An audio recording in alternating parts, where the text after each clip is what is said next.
میرا سوال ہے کہ حقوق اور صبر میں ہم کس طرح فرق کر سکتے ہیں؟ اگر کوئی ہمارے حقوق کی حق تلفی کرے تو ہمیں بولنا چاہیے یا پھر صبر کرنا چاہیے؟ یہ تو نوعیت پر ڈیپینڈ کرتا ہے کہ آپ کے حقوق کس قسم کے ہیں. ٹھیک ہے، اگر ساس بہو کے حق مار رہی ہے، خامند بیوی کا حق مار رہا ہے، نند بھابھی کے حق مار رہی ہے، بھابھی نند کے حق مار رہی ہے، بہو ساس کا حق مار رہی ہے، بیوی خامند کا حق مار رہی ہے، یہ تو ہر جگہ سے مختلف صورتیں ہو سکتی ہیں نا. کوئی جو مضبوط ہوگا وہ دوسرے کا حق مار دے گا. اس لیے پہلی بات تو یہ ہے کہ اپنے حق کی ایک لمٹ بنائیں کہ ہمارے حقوق کیا ہیں. اللہ تعالیٰ نے حقوق بیان کر دیے. خامند کو کہہ دیا کہ بیوی اور خامند کے ایک ہی حقوق ہے، اور خامند کو کہہ دیا کہ بیویوں سے اچھا نیک سلوک کرو، عاشرہن بالمعروف، نیک سلوک کرو. اور بیوی کو کہہ دیا تم اپنے گھر کا خیال رکھو، اپنے بچوں کا خیال رکھو، خامند کا خیال رکھو، اور گھر کے ماحول کو اچھا بناؤ. تو یہ اگر ہر ایک کو اپنی اپنی لمٹس کا پتہ ہو تو حق کی تلفی ہو ہی نہیں سکتی. حق کی تلفی اس وقت ہوتی ہے جب ہم خدا کو بھول جاتے ہیں، جب ہم سمجھتے ہیں صرف ہمارے انا جو ہے. اب اگر خامد دین کا کام کر رہا ہے، وہ چلا جاتا ہے ویکینڈ پہ ایک دن، اول تو اس کو چاہیے کہ کم از کم مہینے میں 1-2 ویکینڈ جو ہیں وہ بچوں کو دے، ان کو سیر کے لے کے جائے، بیوی بچوں کے ساتھ ان کا حق دے. اور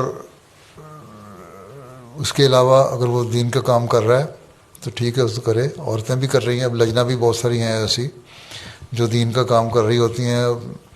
شام کو خامد گھر آتا ہے، بعض دفعہ آپ کے اجلاس ہو رہے ہوتے ہیں تو اب گئی ہوتی ہیں اجلاس پہ، یا ویکینڈ پہ میٹنگ کر رہی ہوتی ہیں لجنا. تو خامد کہتا ہے تم کہاں گئی تھی، کیوں گئی تھی؟ تو اب کہتی ہیں میں لجنا کام گئی تھی. انہوں نے کہا میرا حق نہیں ادا کیا. اسی طرح بیوی کہتی ہے خامد کو کہ تم وہاں چلے گئے جماعتی کام کے لیے، تم نے میرا حق ادا نہیں کیا، میں اور بچے گھر میں اکیلے بیٹھے بور ہو رہے ہیں، ہمیں کہیں لے کے نہیں جاتے. تو یہ تو عقل کی بات ہے، آپس میں اگر انڈرسٹینڈنگ ہو، سمجھ ہو، تو یہ دیکھنا ہوگا کہ میں نے اپنے حقوق کی لمٹ بنانی ہے، اور آپس میں ایک دوسرے سے مل بیٹھ کے 2 دوست طے کر لیتے ہیں معاملہ. اچھا تم یہ کرو، میں یہ کروں، تم یہ کرو، میں یہ کروں. تو ہر ایک کو اپنی اپنی ذمہ داریوں کا احساس ہو تو حقوق کی تلفی کوئی نہیں ہوتی. ہاں، بیوی کا خامد پہ حق ہے کہ اس کو وقت بھی دے، اس کے ضروریات کو بھی پورا کرے، اس کو بیوی بچوں کے ساتھ اس کو سیر پہ بھی لے کے جائے، باہر بھی پھرے، اس کا خیال بھی رکھے، اس کی عزت بھی کرے، اس کا احترام بھی کرے. اسی طرح بیوی کا فرض ہے کہ، اور یہ خامد کا حق ہے کہ خامد کی عزت اور احترام کرے، اور وفاداری سے ایک دوسرے کا خیال رکھیں. اگر وفا ہو اور ایک دوسرے کا خیال رکھنے کا عہد ہو تو اللہ میاں نے یہی کہا ہے نا، تم ایک دوسرے سے پختہ عہد لیتے ہو اور اس کا پاس رکھو. جب علیحدگی ہونی ہے تب بھی جو عہد لے چکے ایک دوسرے کو اس کو ظاہر نہ کرو، راز ایک دوسرے کے راز رہنے چاہیے. تو یہ تو سمجھ کی بات ہے کہ کس حد تک آپ سمجھتی ہیں حق کیا ہے. دوستی ہونا چاہیے خامد بیوی میں، اور اعتماد ہونا چاہیے. اگر وہ نہیں تو پھر فائدہ کوئی نہیں. یہی رشتہ تو اعتماد کا ہے. اور ساسوں کو بہوؤں کے معاملے میں دخل نہیں دینا چاہیے، اور ان کو آزاد چھوڑنا چاہیے. ان کو یہی خیال رکھنا چاہیے کہ یہ بھی کسی کی بیٹی ہے جو میں اپنے گھر لے کے آئی ہوں. اور بہو کو ساس کا خیال رکھنا چاہیے کہ جس طرح میں اپنی ماں کی عزت کرتی ہوں اس کی بھی عزت کروں. تو یہ بھی انڈرسٹینڈنگ کی بات ہے. ہمارے ہاں جہالت بڑی ہے نا پاکستانی طبقے میں، ہیں تو ہم جو آتے ہیں پاکستان سے آ جاتے ہیں یہاں آ کے وہ پڑھے لکھے تو ہے نہیں بعض. اب جو نئی نسل ہے وہ پڑھ لکھ رہی ہے، ان میں کچھ عقل بھی آ رہی ہے. بس مسلم السلام نے فرمایا طلاق اور سختیاں وغیرہ کرنی نہیں چاہیے، بلکہ انسان نے فرمایا کہ میں ایسے مردوں کو تو مرد سمجھتا ہی نہیں. اور جہالت کی انتہا ہے کہ وہ بیویوں کے حق ادا نہیں کرتے اور ان پہ سختی کرتے ہیں. ٹھیک ہے. اور اسی طرح بیوی کو کہا کہ تم خامد کے حق ادا کرو تو کوئی مسئلہ ہی نہیں ہے. بلکہ ایک دفعہ ایک مجلس میں شکایت کر دی حضرت مسیم علیہ السلام کے سامنے کسی نے ایک صحابی کی کہ وہ اپنی بیوی کو بہت سختی کرتے ہیں. حضرت مسلم صاحب کو بڑا غصہ چڑھا, بہت ڈانٹا. لوگ کہتے ہیں وہاں بیٹھے ہوئے کہ ہم نے کبھی آپ کو اتنے غصے میں نہیں دیکھا. تو اس کے بعد ایک دوسرے صاحب بھی تھے, وہ اٹھے وہاں سے, توبہ توبہ کرتے اٹھے. وہ بھی اپنی بیوی سختی کیا کرتے تھے. توبہ توبہ کرتے اٹھے, بازار گئے, بازار سے بیوی کے لیے تحفے شوفے لیے, اور گھر گئے. گھر جا کے اس کو بڑے پیار سے پیش کی چیزیں ہیں, یہ لو میں تمہارے لیے لایا ہوں, اور پیار کی باتیں کرنے لگے بجائے روڈلی بولنے کے.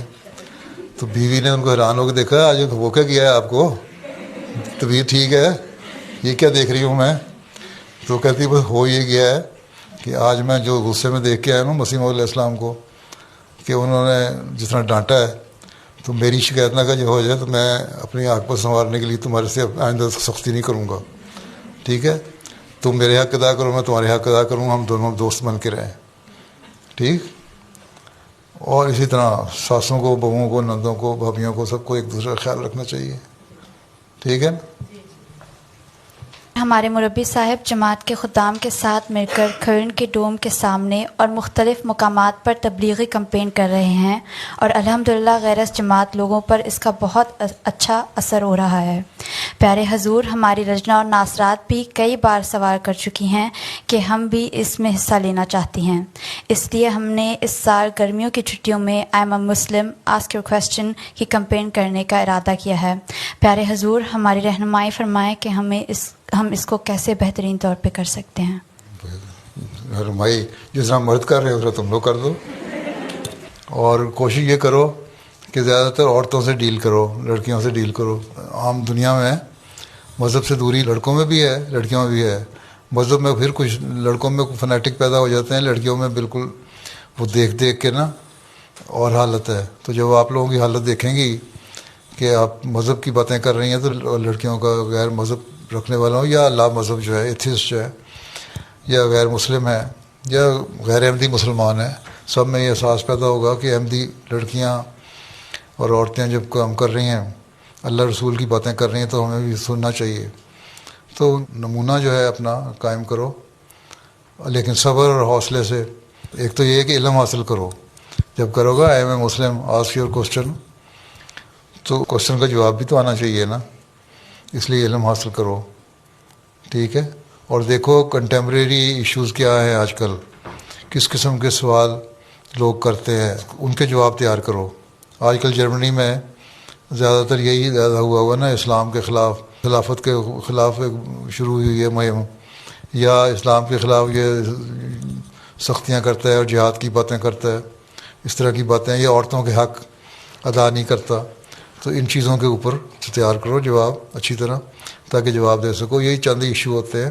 جب ان کو بتاؤ گے کہ اسلام عورت کے بھی حق ادا کرتا ہے, اسلام امن کی باتیں کرتا ہے, اسلام ملک سے محبت کی باتیں کرتا ہے, اسلام ایک دوسرے کے حقوق ادا کرنے کی توجہ دیتا ہے, اسلام میں ہر چیز کو عدل اور انصاف سے اس کا حق ادا کرنے کا حکم ہے, اور اسلام تو یہاں تک کہتا ہے کہ چاہے تمہارے خود نقصان ہو رہا ہو لیکن انصاف کو نہیں تم نے چھوڑنا. تو یہ تعلیم ہے, اور یہی تعلیم ہمیں خلافت دیتی ہے, یہی تعلیم میں ہمیں اسلام دیتا ہے. تو یہ باتیں جب اچھی طرح سمجھ کے سوچ کے عبور حاصل کر کے کرو گی, تو لوگوں پہ اثر بھی ہوگا اس کا.